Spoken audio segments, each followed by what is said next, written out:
Oke, selamat siang adik-adik.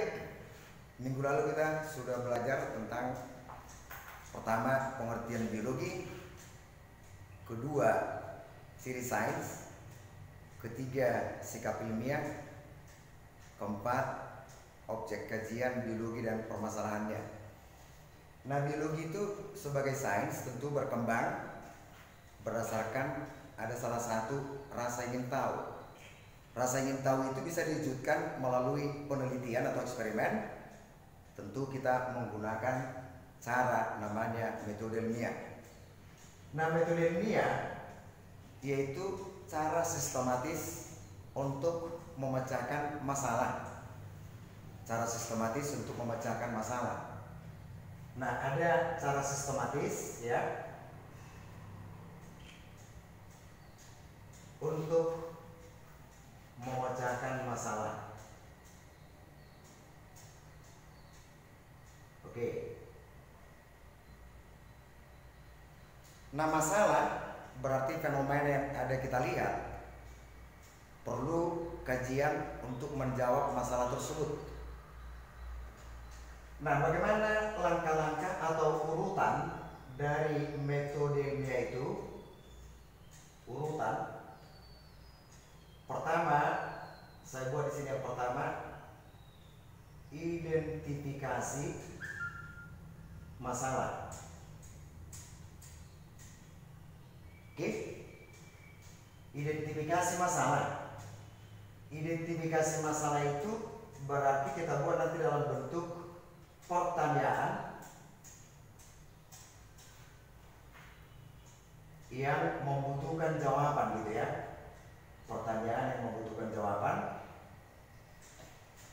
Nah, ingat nanti itu aplikasi apa, bagaimana, kenapa, siapa, mengapa.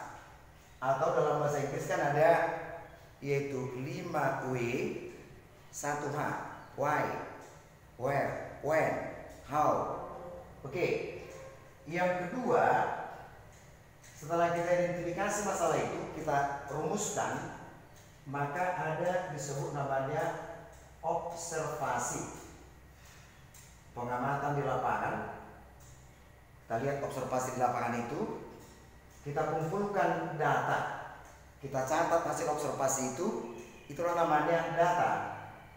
Berdasarkan data ini tadi yang kita peroleh melalui observasi, nah, kita kumpulkan tadi itu, kita catat, namanya pengumpulan data. Pengumpulan data.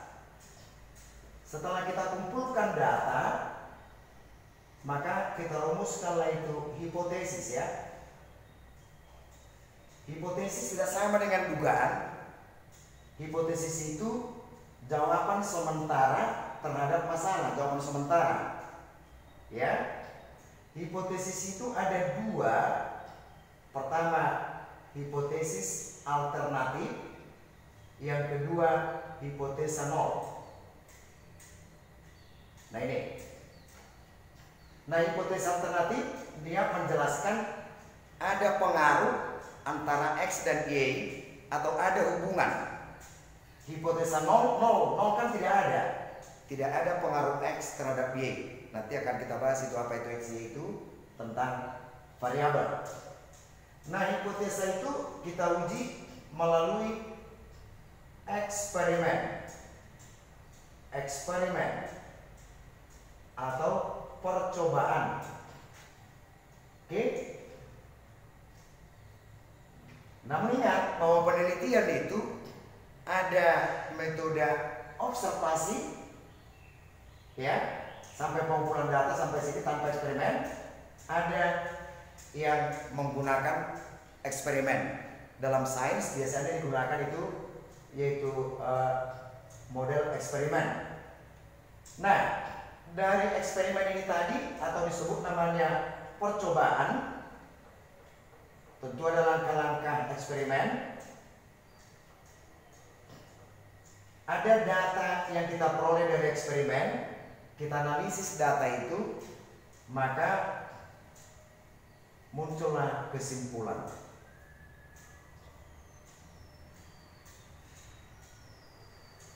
Lalu kesimpulan itu bisa kita uji lagi, uji kesimpulan melalui mengulang eksperimen. Tentu kalau kita ulang eksperimen harus kita rumuskan lagi balik hipotesisnya. Itulah namanya tentang metode ilmiah ya, tentang metode ilmiah.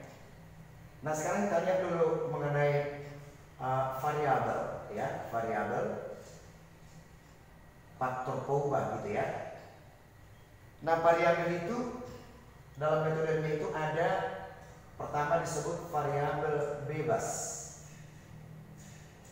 Variabel bebas atau disebut namanya variabel yaitu stimulus yang mempengaruhi. Variabel bebas berarti bisa kita buat gini, yaitu taraf perlakuan yang diberikan oleh peneliti terhadap objek percobaan ya, taraf perlakuan. Atau variabel itu merupakan faktor yang akan diteliti pengaruhnya. Pengaruhnya terhadap siapa? Pengaruhnya terhadap objek percobaan. Lalu yang kedua ada disebut namanya variabel terikat. Terikat, mainkan logika, berarti terikat terhadap objek. Berarti tidak bisa kita membuat datanya ini. Variabel terikat atau disebut namanya variabel respon, berarti tanggapan objek terhadap perlakuan tadi ini. Variabel terikat yaitu tanggapan atau gejala yang timbul. Ini merupakan tanggapan yaitu objek penelitian. Ini ya. Terhadap siapa? Terhadap ini tadi, variabel bebas tadi ini. Tanggapan objek penelitian ya, yaitu objek penelitian itu terhadap yaitu variabel bebas yang kita berikan tadi. Nah inilah yang disebut namanya data eksperimen. Kita catat nanti ini, data eksperimen. Nah tentu selain variabel terikat, banyak faktor-faktor lain yang mempengaruhi yaitu objek percobaan tadi itu. Oke?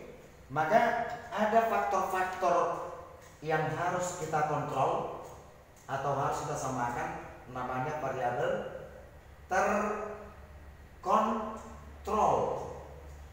Hati-hati mengucapkan ini, jangan makan permen karet ya.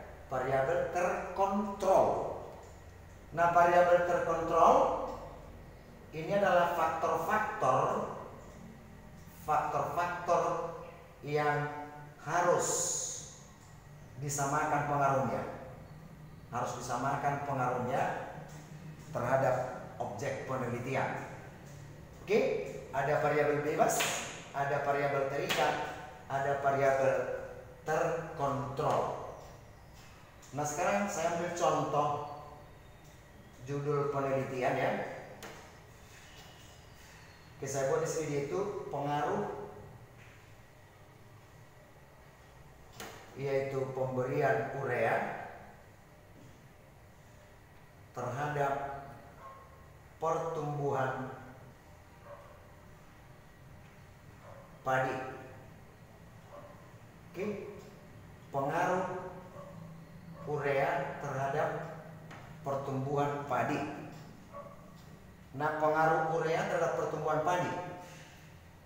Siapa yang mempengaruhi? Ya urea lah coy.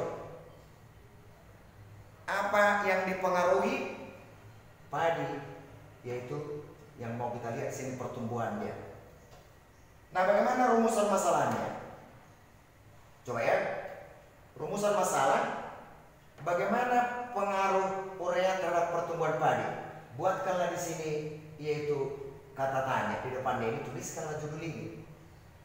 Atau apakah urea berpengaruh terhadap pertumbuhan padi? Itulah contoh rumusan masalah. Nah, observasinya bisa kita lihat hasil penelitian lain atau studi literatur. Beberapa informasi kita kumpulkan bahwa memang urea itu berpengaruh terhadap pertumbuhan padi.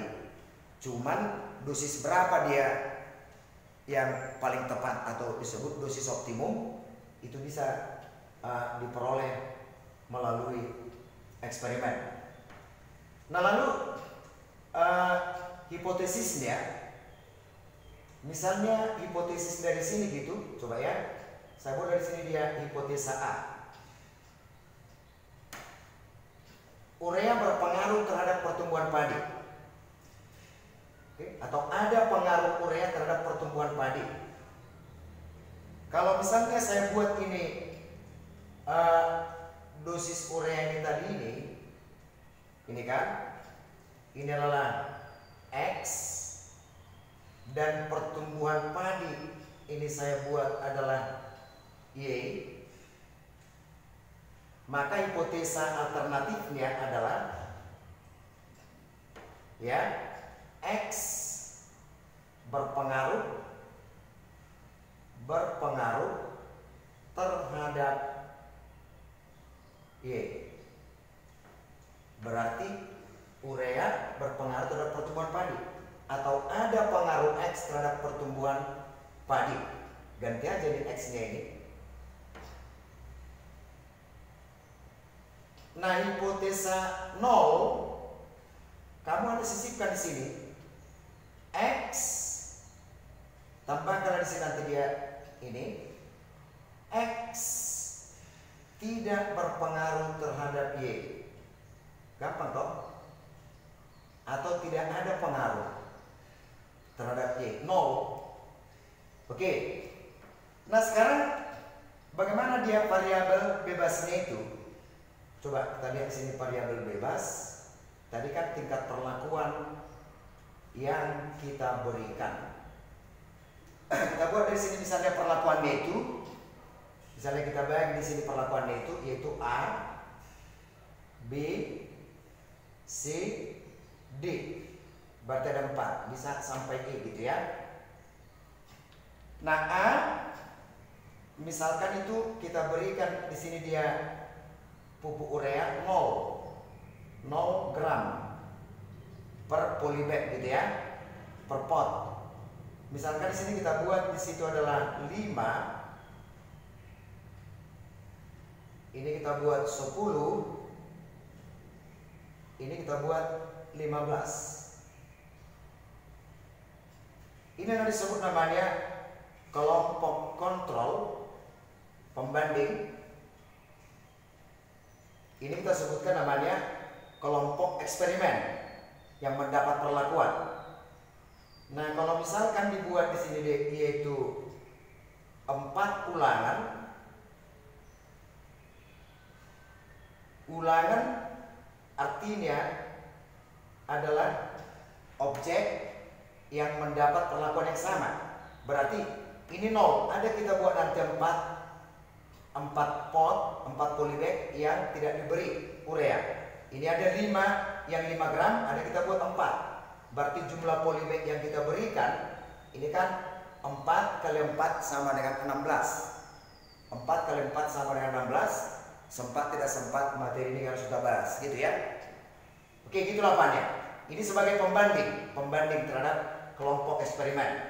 Jadi kalau ada 4 batang nanti yang 0, misalnya umur 1 minggu, ya ada 4 batang itu, misalnya pada umur 1 minggu, tinggi tanaman itu A1, A2, A3, A4, ini kan sama-sama 0. Misalnya 5, 4, 3. Ini ya. 4. Maka nanti yang kita buat di sini rata-ratanya tinggi tanaman itu adalah bagi 4 lain. Ini yang kita buat di data. Ya, bagi 4 lain. Nah, gitu, itu maksudnya ulangan itu. Nah, oke, itulah disebut namanya variabel bebas gitu ya. Lalu apa di sini yang disebut variabel? Variabel yaitu terikat. Variabel terikat. Tentu di sini nanti dia pertumbuhan padi. Pertumbuhan padi itu salah satunya kan bisa kita lihat berdasarkan pertambahan tinggi, berarti tinggi yaitu tanaman padi pada umur tertentu. Nah, oke, itu dia tinggi padi.